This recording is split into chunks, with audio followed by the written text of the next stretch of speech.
ಪ್ರಪಂಚ ಸುದ್ದವನು ಮೈಸೂರು ಅಂದ್ರೆ ನಂಗೆ ತುಂಬ ಇಷ್ಟನಪ್ಪ. ಸೊ ಈ ಶೂಟಿಂಗ್ ಮೈಸೂರಿನಲ್ಲ ಅಂದೆ, ಹೌದು ಅಂದರು. ನಾನು ಮಾಡಿ ಇಲ್ಲೇ ಚೆನ್ನಾಗಿರುತ್ತೆ ಅಂದೆ. ಒಂದು 10 ನಿಮಿಷದಲ್ಲಿ 20 ನಿಮಿಷದಲ್ಲ ಬಂದ್ಬಿಡ್ಬೋದು ಲೊಕೇಶನ್ಗೆ, ವೆದರ್ ಚೆನ್ನಾಗಿದೆ. ಇರಲಿ, ಚಂದ್ರು ಅವ್ರ ಜೊತೆ ನಾನು ಈ ಮುಂಚೆ ಒಂದು ಸಿನಿಮಾ ಮಾಡಬೇಕಿತ್ತು ಕಬ್ಜಾನಲ್ಲಿ. ಆದರೆ ಹಲವಾರು ಕಾರಣಾಂತರಗಳಿಂದ ನನ್ನ ಸ್ವಲ್ಪ ಡೇಟ್ಗಳು ಬೇರೆ ಬೇರೆ ಪ್ರಾಜೆಕ್ಟ್ಸಿಂದ ಮಾಡೋಕ್ಕಾಗಿರಲಿಲ್ಲ. ಇನ್ನೂ ಬೇಜಾರು ಅವ್ರಿಗೆ ಇನ್ನೂ ಇದೆ. ಅದು ದೊಡ್ಡ ಸಿನಿಮಾ ಹಣ ಅಂತ ಮುಖ್ಯ ಅಲ್ಲ, ಬೇರೆ ಬೇರೆ ಕೆಲಸಗಳಿತ್ತು. ಮತ್ತು ಈ ಫಾದರ್ನ ಕತೆ ರಾಜ್ಮೋಹನ್ನ ಕಳಿಸಿ ನನಗೆ ಹೇಳೋದು. ನಾನು ಯಾವಾಗಲೂ ಯೂಶಲಿ ಮೊದಲು ಕತೆ ಕೇಳ್ತೀನಿ. ಬಹಳ ಭಾಳ ಟಚಿಂಗ್ ಆದ ಒಂದು ಕತೆ. ಅಂದರೆ ತಂದೆ ಮಗನ ರಿಲೇಷನ್ಶಿಪ್ ಮಾತಾಡ್ತಾ ಹೋಗ್ತೀವಿ. ಆದರೆ ಆ ಕತೆ ಕಟ್ಟಿರುವ ಮತ್ತು ಅದರಲ್ಲಿರುವ ಒಂದು ಪರಿಸ್ಥಿತಿಗಳೇನಿದೆ, ಅದರ ಸಂಬಂಧಗಳೇನಿದೆ, ತಂದೆ ಮಗನ ಪ್ರೀತಿಗಿಂತ ಅವ್ರ ಜೀವನದಲ್ಲಿ ಎದುರುಕೊಳ್ಳುವ ಸನ್ನಿವೇಶಗಳಿಂದ ಆ ಪ್ರೀತಿ ಒಂದು ಪರೀಕ್ಷಿಸಲ್ಪಡುತ್ತಲ್ವ, ಆ ಥರ ಒಂದು ಭಾಳ ಬ್ಯೂಟಿಫುಲ್ ಆದ ಒಂದು ಕತೆ ಅದು. ಕೃಷ್ಣ ಅವರ ಪಾತ್ರವನ್ನು ನೋಡಿದಾಗ ಇವತ್ತಿನ ಯುವಕರ ಕಥೆ ಆಗಿದೆ ಅದು. ನನ್ನ ಪಾತ್ರವನ್ನು ನೋಡಿದಾಗ ಇವತ್ತಿನ ತಂದೆಯವರ ಕಥೆ ಆಗಿದೆ ಅದು. ಎಲ್ರಿಗೂ ಅವ್ರವ್ರದ್ದೇ ಆದ ಕಾರಣಗಳಿವೆ ಹಾಗಿರೋದಕ್ಕೆ. ಬಟ್ ಯಾವುದರಿಂದ ನಾವು ತಳ್ಳಲ್ಪಡ್ತೀವಿ, ಬೆಳೆಸಲ್ಪಡ್ತೀವಿ ಅಂತ ಭಾಳ ಬ್ಯೂಟಿಫುಲ್ ಆದ ಒಂದು ಕತೆ. ನನಗೆ ಈ ಥರದ ಕತೆಗಳಂದರೆ ತುಂಬ ಇಷ್ಟ.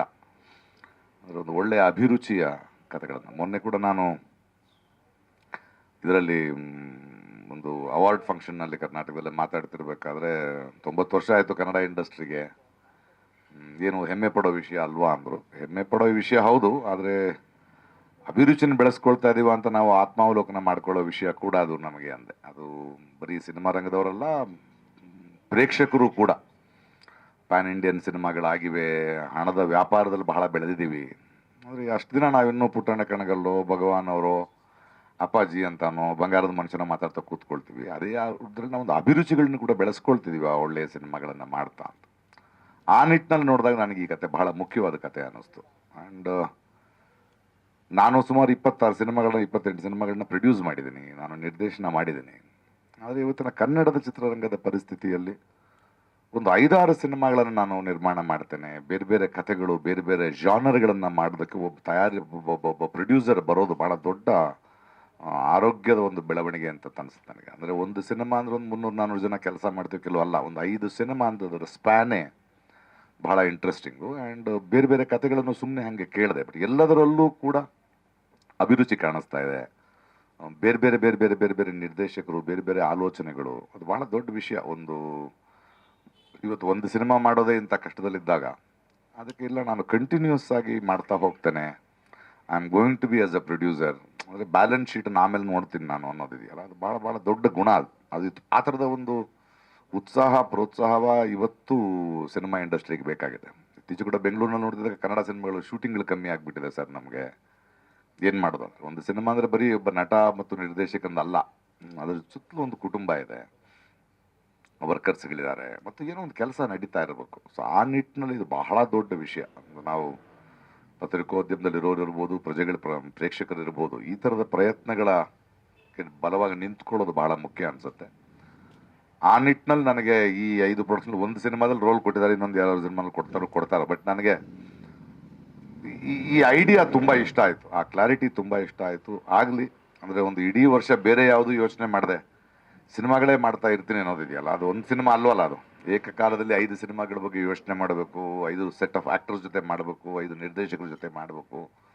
ಇತ್ತೀಚೆಗೆ ಯಾವುದೋ ಕತೆ ಹೇಳಿದ್ರೆ ನನ್ನೊಂದು ಕತೆ ಇತ್ತು, ನಾನು ಮಾಡಬೇಕು ಅಂದ್ಕೊಂಡಿದ್ದೀನಿ, ಒಂದು ಸಿನಿಮಾ ನಾನೇ ಮಾಡ್ತೀನಿ ಅಂತ ಕೂತಿದ್ದಾರೆ. ಸರಿ, ಅದಾಗ ಮಾತಾಡ್ಕೊಳ್ಳೋಣ, ಆಮೇಲೆ ಡಿಸೈಡ್ ಮಾಡೋಣ ಅಂತ. ಸೊ ಇದು ಬಹಳ ಆರೋಗ್ಯಕರವಾದ ಬೆಳವಣಿಗೆ. ಕತೆ ಭಾಳ ಚೆನ್ನಾಗಿದೆ. ನನ್ನ ಅನುಭವಕ್ಕೆ, ನನ್ನ ಗ್ರಹಿಕೆಗೆ ನಿರ್ದೇಶಕರು ರಾಜ್ಮೋಹನ್ ಭಾಳ ಇಂಟ್ರೆಸ್ಟಿಂಗ್ ಹೇಳಿದ್ದಾರೆ. I am liking the cameraman. ಅವ್ರ ಜೊತೆ ಮೊದಲನೇ ಸಲ ನಾನು ಕೆಲಸ ಮಾಡ್ತಾ ಇದ್ದೆ, ಇದಕ್ಕೆ ಮುಂಚೆ ಮಾಡಿರಲಿಲ್ಲ ನಾವು. ಬಟ್ ದೆರ್ ಈಸ್ ಒನ್, ಆ ಲೆನ್ಸಿಂಗ್ನಲ್ಲಿರ್ಬೋದು ಅಥವಾ ಒಂದು ಲೈಟಿಂಗ್ನಲ್ಲಿರ್ಬೋದು, ಒಂದು ತುಂಬ ಪ್ರಬುದ್ಧತೆ ಇದೆ ಅದನ್ನು ಶೂಟ್ ಮಾಡಿ. ಈ ಸಿನಿಮಾಗೆ ಹೆಂಗೆ ಶೂಟ್ ಮಾಡಬೇಕು ಆ ಥರದೊಂದು ಪ್ರಬುದ್ಧತೆಯನ್ನು ನೋಡ್ತಾ ಇದ್ದೀನಿ. ಐ ಆಮ್ ವೆರಿ ಅಬ್ಸರ್ವ್ ಮಾಡ್ತಾ ಇದ್ದೀನಿ ನಾನು ಅದನ್ನು. ಸ್ವಲ್ಪ ಟೈಮ್ ತೊಗೊಂಡು ಅದು ಯಾಕೆ ಕಾರಣ ಅಂತ ನನಗೆ ಗೊತ್ತಾಗತ್ತೆ, ಸಾಕಷ್ಟು ಸಿನಿಮಾಗಳು ಮಾಡಿರೋದ್ರಿಂದ. ಕೃಷ್ಣ, ಮಗು, ಈಕೆ ಇಂಟ್ರೆಸ್ಟಿಂಗ್ ಯಂಗ್ಸ್ಟರ್ಸ್, ತುಂಬ ಬೆಳೆಯೋ ಹಂತದಲ್ಲಿದ್ದಾರೆ. ಅವ್ರು ತುಂಬ ದೊಡ್ಡವಂತರ ನಾನು ನೋಡ್ತಾರೆ, ಹಾಗೆ ನೋಡಬೇಡಿ ಅಂತ ಹೇಳ್ತೀನಿ ನಾನು. ಐ ವಾಂಟ್, ಬಿಕಾಸ್ ಅದು ಶಾರ್ಟ್ಗೆ ಮುಂಚೆ, ಶಾರ್ಟ್ಗೆ ಆದಮೇಲೆ ನಾವು ಗೌರವ ಕೊಟ್ಕೋಬೇಕು. ಶಾರ್ಟ್ನಲ್ಲಿ ನಾವು ನಮಗೊಂದು ಕತೆ ಹೇಳೋ ಕೆಲಸ ಇದೆಯಲ್ಲ, ಅದನ್ನು ಹೇಳ್ತಾ ಹೋಗ್ಬೇಕು, ಅದನ್ನು ನಾವು ಮರೆಯೋಂಗಿಲ್ಲ. ಒಂದೊಳ್ಳೆ ಅನುಭವ ನನಗೆ.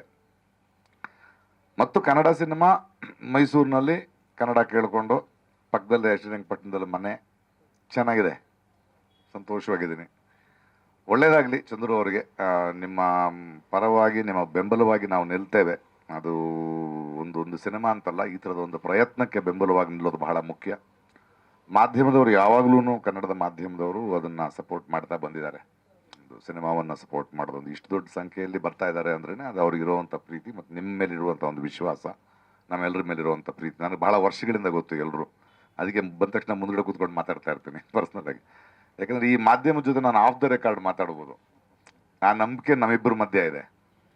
ನಾವು ಇದ್ರ ಮೇಲೆ ಮಾತಾಡ್ಬಾರ್ದು, ಆಫ್ ದ ರೆಕಾರ್ಡ್ ಮಾತಾಡ್ತಾ ಇರ್ತೀವಿ, ಏನೇನೋ ಮಾತಾಡ್ತಿರ್ತೀವಿ, ಅದು ಗೊತ್ತು ನಮಗೆ, ಯಾಕಂದ್ರೆ ಅಷ್ಟು ದೂರದ ಸಂಬಂಧ ನಮಗೆ. ಆ್ಯಂಡ್ ಒಳ್ಳೆಯದಾಗಲಿ, ಎಲ್ಲರೂ ಸೇರಿ ಒಂದು ಒಳ್ಳೆಯ ವಾತಾವರಣವನ್ನು ಸೃಷ್ಟಿ ಆಗುತ್ತಾ ಇದೆ. ಆ ಸೃಷ್ಟಿಗೆ ನಾವು ಕೂಡ ಕಾರಣರಾಗ್ತಾ ಪೂರಕರಾಗ್ತಾ ಹೋಗೋಣ. ಇನ್ನು ಪ್ರಶ್ನೆಗಳು, ನನ್ನ ಉತ್ತರಗಳು ನೋಡಿ, ಮುಗಿಸಿಲ್ಲ ಸೆಂಟೆನ್ಸು, ಹೇಳಿ.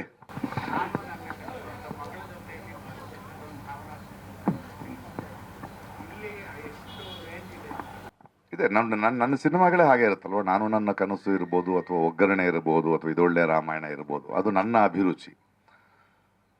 ಆ ಇಂಟೆನ್ಸಿಟಿ, ತಂದೆ ಮಗನ ಸಂಬಂಧಗಳ ಬಗ್ಗೆ ಸಾಕಷ್ಟು ಸಿನಿಮಾಗಳು ಬಂದಿರೋದು. ನನಗೆ ಭಾರತ ದೇಶದಲ್ಲಿ ಹೇಳ್ತಾರೆ ಮಹಾತ್ಮ ಗಾಂಧಿ ಆದ್ಮೇಲೆ ನಾನೇ ಫಾದರ್ ಆಫ್ ದ ನೇಷನ್ ಅಂತ. ಅಷ್ಟು ಫಾದರ್ ರೋಲ್ಗಳು ಮಾಡ್ಬಿಟ್ಟಿದ್ದೀನಿ ಎಲ್ಲ ಭಾಷೆಗಳಲ್ಲೂ ನಾನು. ಇದು ತುಂಬ ತೀವ್ರವಾಗಿ ಕಾಡುವಂಥ ಸಿನಿಮಾ. ಇದು ತಂದೆ ಮಗನ ಸಂಬಂಧಕ್ಕಿಂತ ನನಗೆ ಇದರಲ್ಲಿ ಕಾಣಿಸಿದ್ದು, ಒಬ್ಬ ಮಗನನ್ನು ಇವತ್ತಿನ ಯುವ ಜನರನ್ನು ಅರ್ಥ ಮಾಡ್ಕೋಬೇಕು, ಹಿರಿಯರನ್ನು ಅರ್ಥ ಮಾಡ್ಕೊಳ್ಬೇಕು. ಪರಿಸ್ಥಿತಿಯ ಕೆಲವು ವಿಕೋಪಗಳಿಗೆ ಅಥವಾ ಕೆಲವು ಪ್ರೆಷರ್ಗಳಿಗೆ ಆ ಸಂಬಂಧಗಳು ಪ್ರಶ್ನಿಸಲ್ಪಡುತ್ತೆ. They have to go through, ಒಂದು ಬೆಂಕಿಯಲ್ಲಿ ನಡಿಬೇಕು ಅದಕ್ಕೆ, ಅದು ಚಿನ್ನ ಆಗೋದಕ್ಕೆ. ಸೊ ಯಾವತ್ತೂ ಜೀವನದಲ್ಲಿ ಕೆಲವು ಸಂಘರ್ಷಗಳು ಬಂದಾಗ ನಮಗೊಂದು ಲಿಬರೇಷನ್ ಸಿಗುತ್ತಲ್ಲ. ನಾವು ಏನಾಗಿದೆ ನಮಗೆ ಗೊತ್ತಿರುತ್ತೆ, ಬಟ್ ಒಂದು ಸಿಚುವೇಶನ್ ಬಂದಾಗಲೇ ನಾವು ಅದನ್ನು ಎದುರ್ಕೊಂಡಾಗಲೇ ನಮ್ಮೊಳಗೆ ಇನ್ನೊಂದು ಶಕ್ತಿ ನಮಗೆ ಅರ್ಥ ಆಗೋದು, ಇನ್ನೊಂದಷ್ಟು ನಾವು ಬೆಳೆಯೋದು. ಆ ಥರ ಬಹಳ ತುಂಬ ಕಾಡುವಂಥ ಸಿನಿಮಾ, ಜನಸಾಮಾನ್ಯನ ಸಿನಿಮಾ, ತುಂಬ ಬ್ಯೂಟಿಫುಲ್ ಆದ ಸಿನಿಮಾ, ನಿಜವಾಗ್ಲೂ ಕಾಡುತ್ತಿದ್ದು.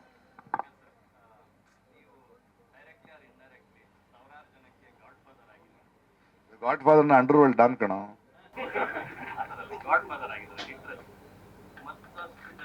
ಬೇರೆ ತರ ಮಾತಾಡೋರಿಗೆ ಫಾದರ್ ಆಗಿ ಉತ್ತರ ಕೊಟ್ಟಿದ್ದಾರೆ ಧಾರಾವಾಹಿ. ಹಾಗಾಗಿ ಫಾದರ್ ಅನ್ನತಕ್ಕಂಥ ಒಂದು ಪದಕ್ಕಿರ್ತಕ್ಕಂಥ ಮೌಲ್ಯದ ಬಗ್ಗೆ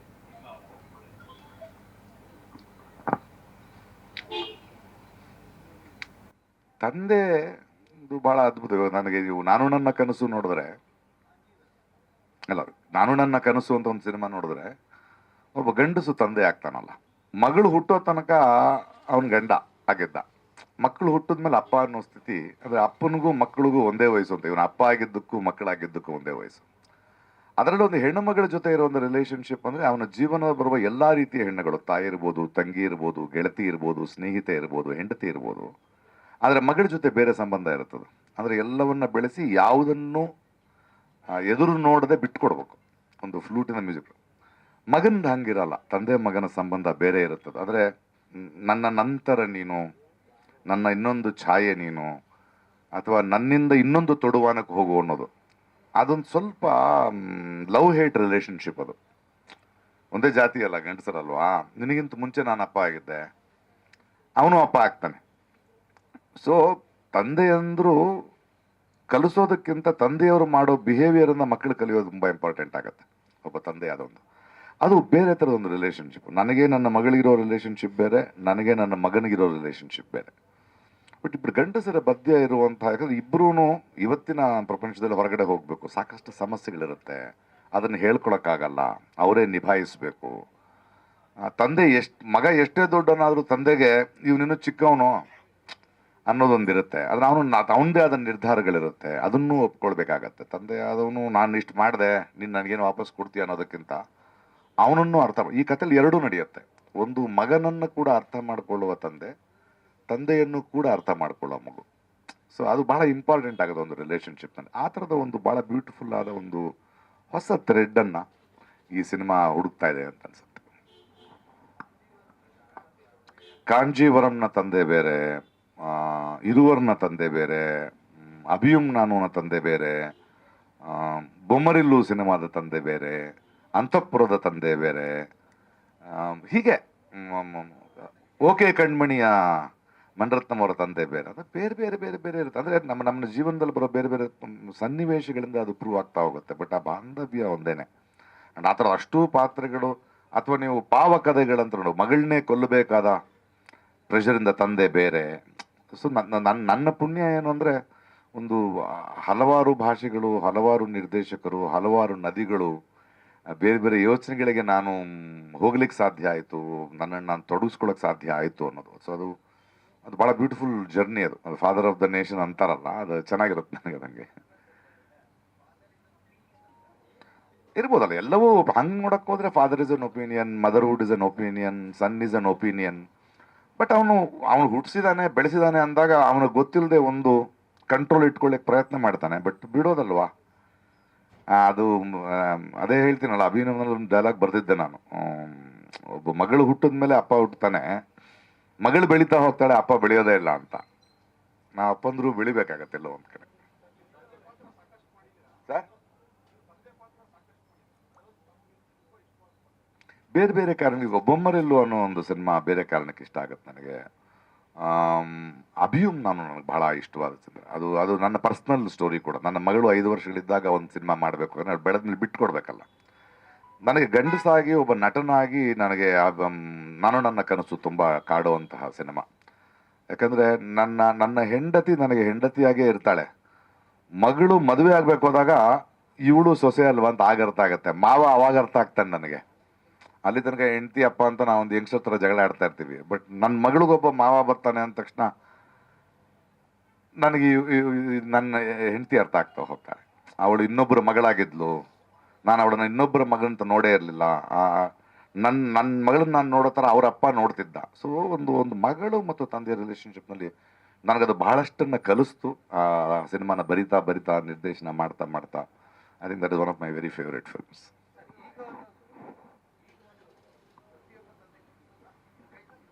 ಮನುಷ್ಯನಿಗಿರುತ್ತೆ. ತೆಲುಗು ಸಾಹಿತ್ಯದಲ್ಲಿ ಒಂದು ಮಾತಿದೆ, ಅಹಂಕಾರಂ ದಿಷಣಹಂಕಾರಂ ಅಂತ. ಈಗೋ ಅನ್ನೋದು ಇರಬೇಕು. ಅದು ಈಗೋ ಅನ್ನೋದು ಸ್ವಾಭಿಮಾನ ಆದರೆ ಇರಬೇಕು. ತುಂಬ ತಿನ್ ಲೈನ್ ಅದು. ಅಹಂಕಾರ ಆಗ್ಬೋದು. ದಿಷಣಹಂಕಾರ ಅಂದರೆ ನನ್ನನ್ನು ನಾನು ಗೌರವಿಸ್ಕೊಳ್ತೀನಿ, ನಾನು ನನ್ನನ್ನು ಮಾರ್ಕೊಳ್ಳಲ್ಲ. ಅದು ಕೂಡ ಕೆಲವು ಸಲ ಈಗೋ ಥರ ಕಾಣುತ್ತೆ. ಸೊ ಯಾವ ಸನ್ನಿವೇಶದಲ್ಲಿ ಯಾರ ಜೊತೆ ಇಟ್ಕೋಬೇಕು, ಅದು ಇವಾಗ ನೋಡಿ, ಕೋಪ ಇದೆ, ಈಗೋ ಇದೆ, ಅದು ಇನ್ನೊಂದನ್ನು ಹುಟ್ಟಿಸೋಕೆ ಸಾಧ್ಯ ಆದರೆ, ಇನ್ನೊಂದನ್ನು ಬೆಳೆಸೋಕೆ ಸಾಧ್ಯ ಆದರೆ, ಒಂದು ಧಾರ್ಮಿಕ ಕೋಪ ಆದರೆ ಒಳ್ಳೇದಲ್ವಾ. ಈಗ ಒಂದು ಸ್ವಾಭಿಮಾನವಾಗಿದ್ದರೆ ಒಳ್ಳೇದು.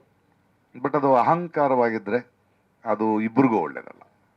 ನಾವು ಅದನ್ನ ಆಯಾ ಸಿಚುವೇಶನ್ಗೆ ಚೇಂಜ್ ಆಗ್ತಾವೆ. ಒಂದು ಪದದ ಅರ್ಥ ಡಿಕ್ಷನರಿಲಿ ಸಿಗಲ್ಲ, ಆ ಸಂದರ್ಭದಲ್ಲಿ ಸಿಗುತ್ತೆ. ಆ ಪದ ಯಾವ ಸಂದರ್ಭದಲ್ಲಿ ಉಪಯೋಗಿಸ್ತೀವೋ ಅದಕ್ಕೆ ಆ ಪದಕ್ಕೆ ಅರ್ಥ ಇರುತ್ತೆ ಹೊರತು ಈಗ ಒಂದ ತಕ್ಷಣ ಒಂದು ಡೆಫಿನೆಟ್ ಮೀನಿಂಗ್ ಅಂತ ಇರಲ್ಲ. ಅದು ಡಿಕ್ಷನರಿನಲ್ಲಿರುತ್ತೆ.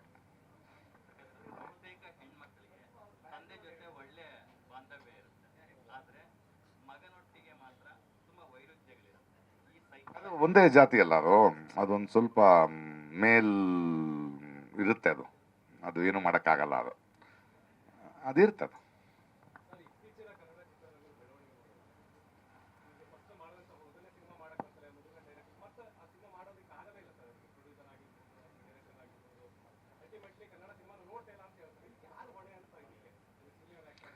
ನೋಡಿ, ಒಬ್ಬರು ಹೊಣೆ ಅಂತ ಹೇಳಕ್ಕಾಗಲ್ಲ. ನಾವು ಯಾವ್ದ್ರ ಹಿಂದೆ ಹೋಗ್ತೀವಿ, ಯಾವ್ದನ್ನ ಹುಡುಕೊಳ್ತಾ ಹೋಗ್ತೀವಿ.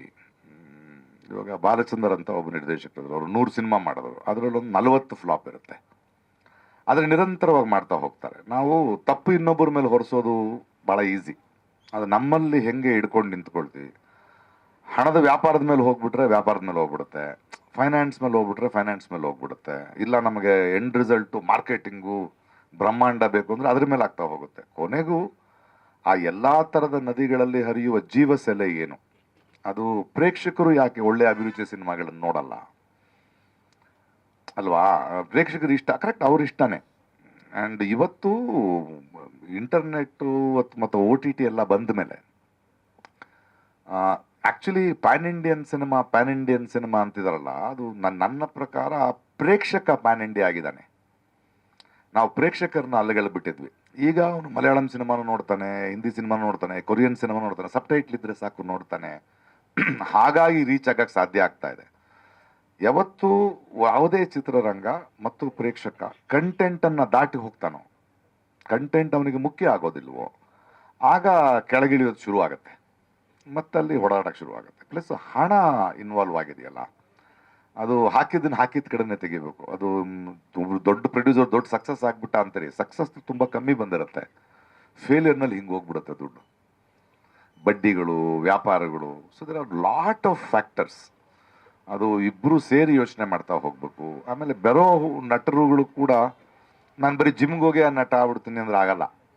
ಇವಾಗ ದೊಡ್ಡ ದೊಡ್ಡ ನಮ್ಮ ನಟನ ಒಂದು ಭಾಷೆಯ ಬಗ್ಗೆ, ಕಲ್ಚರ್ ಬಗ್ಗೆ, ಸಾಹಿತ್ಯದ ಬಗ್ಗೆ ತಿಳ್ಕೊಳ್ಳೋದು, ಕಥೆಯ ಪ್ರಕಾರಗಳನ್ನು ತಿಳ್ಕೊಳ್ಳೋದು, ಅದರಲ್ಲಿ ನಾನು ಅಭಿವ್ಯಕ್ತಿ ಮಾಡಬೇಕು, ಅದರಿಂದ ನನಗೆ ಹೆಸರಾಗಬೇಕು ಅನ್ನೋದು, ಈ ಥರದ್ದೆಲ್ಲ ಆ ಥರದ ಮುಂದಿನ ತಲೆಮಾರಿಗೆ ನಾವು ಕೊಟ್ಟಿದ್ದೀವ ಒಂದು ಅಟ್ಮಾಸ್ಫಿಯರು. ಅಂದರೆ ಪ್ರತಿಯೊಬ್ಬನು ಗೆಲ್ಲೇಬೇಕು ಆ ಪ್ರೆಷರ್ ಯಾಕೆ ಕೊಟ್ಟಿದ್ದೀವಿ? ಸೋಲೋ ಒಂದು ಸಂತೋಷ ಕೂಡ ಯಾಕೆ ಕೊಟ್ಟಿಲ್ಲ? ಕ್ಷಮಿಸೋ ಸಂತೋಷ ಯಾಕೆ ಕೊಟ್ಟಿಲ್ಲ ನಾವು? ಆಮೇಲೆ ನಮ್ಮಲ್ಲೂ ಕೂಡ ಈ TRPಗಳಾಗ್ಬಿಟ್ಟು ಅವ್ನು ಸಿನಿಮಾ ರಿಲೀಸ್ ಆಗಕ್ಕೆ ಮುಂಚೆ ಕತೆ ಗೊತ್ತಾಗ್ಬಿಡ್ಬೇಕು ನಮಗೆ. ಅಂದರೆ ನಮಗೂ ನೋಡೋರ್ಗೂ ಕೂಡ ಅವ್ನು ಏನು ಹೇಳ್ತಾನೆ ಅನ್ನೋ ತಾಳ್ಮೆನೇ ಇಲ್ಲ. ನಾನು ಅನ್ಕೊಂಡ್ರೆ ಸಿನಿಮಾ ತೆಗಿತಿದ್ಯಾ ಅಂತಾನೆ ನೋಡೋಕೆ ಹೋಗೋದು, ಹಂಗಾಗಲ್ಲ ಅಲ್ಲ ಸಂಭಾಷಣೆಯಲ್ಲಿ. So there are lot of other things. ವಿಮರ್ಶೆಯಲ್ಲೂ ಸಮಸ್ಯೆಗಳಿವೆ. ಯಾವ ಸಿನಿಮಾನ ವಿಮರ್ಶೆ ಮಾಡ್ತೀವಿ, ಯಾವ ಸಿನಿಮಾನ ವಿಮರ್ಶೆ ಮಾಡಲ್ಲ, ಹೇಗೆ ವಿಮರ್ಶೆ ಮಾಡ್ತೀವಿ, ಅದರ ಗುಣಗಳನ್ನ ಇಟ್ಕೊಂಡು ಮಾಡ್ತೀವಿ, ಇಲ್ಲ ಇದನ್ನು ಸ್ವಲ್ಪ ನಾವು ಬೆಳೆಸಬೇಕು ಅಂತ ವಿಮರ್ಶೆ ಮಾಡ್ತೀವ, ಜನರ ಹತ್ರ ಟಕ್ಕಂತ ಒಂದು 2 ಲೈನಲ್ಲಿ ಬರೆದು ಹೋಗ್ಬಿಡ್ತೀವಿ. ಸೊ ಈ ಅಜಾಗರೂಕತೆ, ಈ ಇರ್ರೆಸ್ಪಾನ್ಸಿಬಿಲಿಟಿ ಕೂಡ. So it is as a society we will have to see work. ಒಂದ್ರ ಮೇಲೆ ನಾನು ಕಾರಣ ಹೇಳೋಕ್ಕಾಗಲ್ಲ.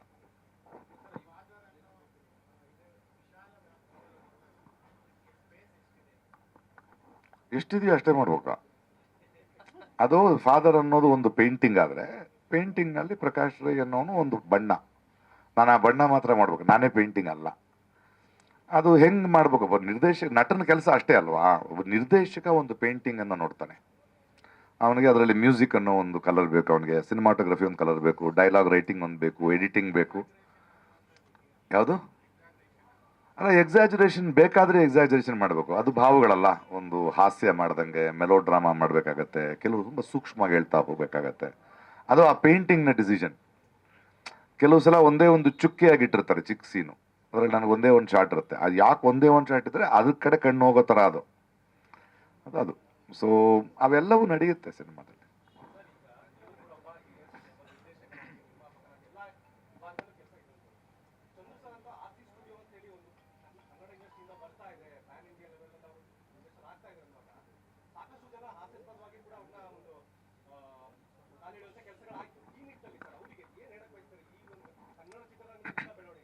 ನನಗೆ ಭಾಳ ಖುಷಿ ಆಯ್ತು. ನಾನು ಹಾಸ್ಯ ಮಾಡಲ್ಲ ಅದನ್ನು. ಅರೆ ಯಾಕಂದರೆ ನಾನು 26 ಸಿನಿಮಾ ಪ್ರೊಡ್ಯೂಸ್ ಮಾಡಿದವನು, ಡೈರೆಕ್ಟ್ ಮಾಡಿದವನು, ಆ್ಯಂಡ್ 5 ಇಂಡಸ್ಟ್ರಿ ನೋಡಿದವನು. ಇವತ್ತಿನ ಇದು ಭಾಳ ಬೇಕಿತ್ತಲ್ಲ ಅಂದೆ ನಾನು. ಇವರು ಒಂದು ವೇಳೆ 5 ಸಿನಿಮಾಗಳು ದೊಡ್ಡದು ಟಪ ಟಪ ಟಪ ಅಂತ ಮಾಡಿದರೆ ಓಕೆ. 5 ಸಿನಿಮಾಗಳನ್ನ ನಿರ್ಮಾಪಿಸುವ ನಿರ್ಮಾಪಕ ನನಗೆ ಬಂದು ಹೇಳಿದ ಕತೆ ಇದೆಯಲ್ಲ, ಫಾದರ್ ಅನ್ನೋ ಕತೆ, ಅರೆ ಅಭಿರುಚಿ ಮಾತಾಡ್ತಾ ಇದ್ದಾನೆ ಈ ಮನುಷ್ಯ, ಸುಮ್ಮನೆ ನಂಬರ್ಸ್ ಮಾತಾಡ್ತಾ ಇಲ್ಲ. ನಂಬರ್ಸ್ ಮಾತಾಡ್ತಾರೆ ಅಂದರೆ ನಮ್ಗೆ ಅದರಲ್ಲಿ ಒಂದು ಅನ್ನ ಬೆಂದಿದೆ ಅಂತ ಗೊತ್ತಾಗ್ಬಿಡುತ್ತಲ್ಲ. ಆಗ ನಮಗೆ ಹಾಗಾದರೆ ನಾನು ಬರೀ ನಾನು ಬಂದು ಆ್ಯಕ್ಟ್ ಮಾಡೋದಲ್ಲ, ಈ ಥರದ ಒಂದು ಮೂಮೆಂಟ್ ಜೊತೆ ನಿಂತ್ಕೊಳ್ಳೋದ್ರಲ್ಲಿ ಅದನ್ನ ಇನ್ನು ಸ್ವಲ್ಪ ಮಿಕ್ದವ್ರು ನಗ್ತಿದ್ರೆ ನಾನು ಜೊತೆಗೆ ನಿಂತ್ಕೊಳ್ತೀನಿ ಅಷ್ಟೇ. ಅದು ಸಿಂಪಲ್. ಅದನ್ನು ಇನ್ನೂ ಎಷ್ಟು ಜನಕ್ಕೆ ಹೇಳಿದ್ದೀನಿ ಅಂದರೆ ಅವ್ರು ನಿಮಗೆ ಹೇಳೋಲ್ಲ. ಈ ಶೆಡ್ಯೂಲ್ ಹಾಕೋಕ್ಕೆ ಮುಂಚೆ ನಾನು ಕರೆಸಿದ್ದೆ ನನ್ನ ಶ್ರೀರಂಗಪಟ್ಟಣದೊಳಗೆ, ಒಂದು ಕೆಲಸ ಮಾಡಿ, ನೀವು 5 ಸಿನಿಮಾ ಮಾಡ್ತಿದ್ದೀರಿ, ಶೂಟಿಂಗ್ ಡೇಸ್ ಕಮ್ಮಿ ಆದರೂ ಸ್ವಲ್ಪ ಉಳಿಯುತ್ತೆ, ಕರೆಕ್ಟಾಗಿ ಆಗುತ್ತೆ, ಒಂದೇ ಶೆಡ್ಯೂಲ್ ನಾನು ಮಾಡೋಕ್ಕಾಗತ್ತಾ? ಡೇಟ್ ಇದೆಯಾ ನಿಮ್ಮ ಹತ್ರ? ಹೌದು, ಡೇಟ್ ಕೊಡ್ತೀನಿ ನಾನು. ಡಾರ್ಲಿಂಗ್ ಕೃಷ್ಣ ಅವ್ರಿಗೂ ಹೇಳಿ ಒಂದು ಸಲ ಒಂದೇ ಥರ ಕೂತ್ಕೊಂಡು ಮಾಡಿದ್ರೆ ಕೆಲಸ ಆಗ್ತಾ ಹೋಗುತ್ತೆ ಅಂತ. ಇದರಿಂದ ನಾವು ಬಹಳ ಬ್ಯೂಟಿಫುಲ್ಲಾಗಿ ಕೆಲಸ ಮಾಡೋಕ್ಕೆ ಸ್ಟಾರ್ಟ್ ಆಯಿತು, ಮೈಸೂರಲ್ಲಿ ಮಾಡೋಕ್ಕೆ ಶುರು ಆಯಿತು. ಅಂದರೆ ನನ್ನಿಂದ ಅದು ಮಾಡೋಕ್ಕೆ ಸಾಧ್ಯ. ಸೊ ಇವರು ತಗೊಂಡ ಕತೆ ಕೇಳಿದ ತಕ್ಷಣ 5 ಸಿನಿಮಾ ಅಂದರೆ ಇದು ಬರೀ ಬೊಗಳೆ ದಾಸ ಅಲ್ಲ, ಇದು ಏನೋ ಒಂದಷ್ಟು ಮಾಡಬೇಕು ಅಂತ ಹೊರಟಿದೆ ಅಂತ ಅನ್ನಿಸ್ತದೆ. ಒಂದು ದೊಡ್ಡ ಸಿನಿಮಾ ಮಾಡ್ತಿದ್ದಾರೆ, ಅವರೇ ನಿರ್ದೇಶನ ಮಾಡ್ತಾ ಇದ್ದಾರೆ. ಅದೇ ಥರದಲ್ಲಿ ಚಿಕ್ಕ ಚಿಕ್ಕ ಸಿನಿಮಾಗಳು ಮಾಡ್ತೀನಿ ಅಂತಾರಲ್ಲ, ಐ ಥಿಂಕ್ ಇದು ತುಂಬ ಆರೋಗ್ಯವಾದ ಬೆಳವಣಿಗೆ. ಗ್ಯಾರಂಟಿ ನ್ಯೂಸ್, ಸುದ್ದಿ ಖಚಿತ, ನ್ಯಾಯ ನಿಶ್ಚಿತ.